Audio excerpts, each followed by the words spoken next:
মদ ও জুয়ার ঠেক দুষ্কৃতীদের নিয়মিত আড্ডা। আলিপুরদুয়ার জংশন রেল স্টেশন লাগোয়া লবি কেবিনের সামনে ওভারব্রিজের নিয়মিত দৃশ্য এমনটাই, যার ফলে দিনকে দিন এলাকায় বাড়ছে নানান অসামাজিক কার্যকলাপ। বুধবার এ নিয়ে আলিপুরদুয়ার জংশন আরপিএফ থানায় লিখিত অভিযোগ জমা করল বিবেকানন্দ 2 অঞ্চল যুব তৃণমূল কংগ্রেস। দীর্ঘদিনের দুষ্কৃতী দৌরাত্ম্য রুখতে আরপিএফকে সব রকম সহযোগিতার আশ্বাস দিয়েছে যুব তৃণমূল।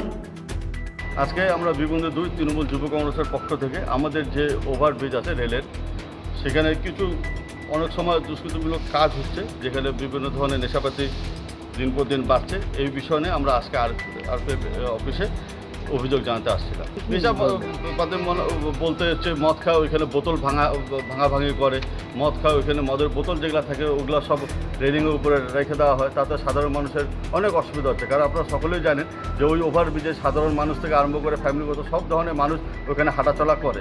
এইভাবে যদি নেশার উপদ্রব দিন পর দিন বাড়তে থাকে, এখানে সাধারণ মানুষের আরও অশান্তি ভোগ করতে হবে। এই জন্যই আজকে আমরা আরপিএফ অফিসে বিবেকানন্দ 2 তৃণমূল যুব কংগ্রেসের পক্ষ থেকে আমরা এখানে একটি অভিযোগ দায়ের করে গেলাম। এবং আমাদের এখন পর্যন্ত কোনো চোখে পড়েনি, যদি আগামী দিনে যদি চোখে পড়ে এই বিষয় নিয়ে আমরা সরব হব।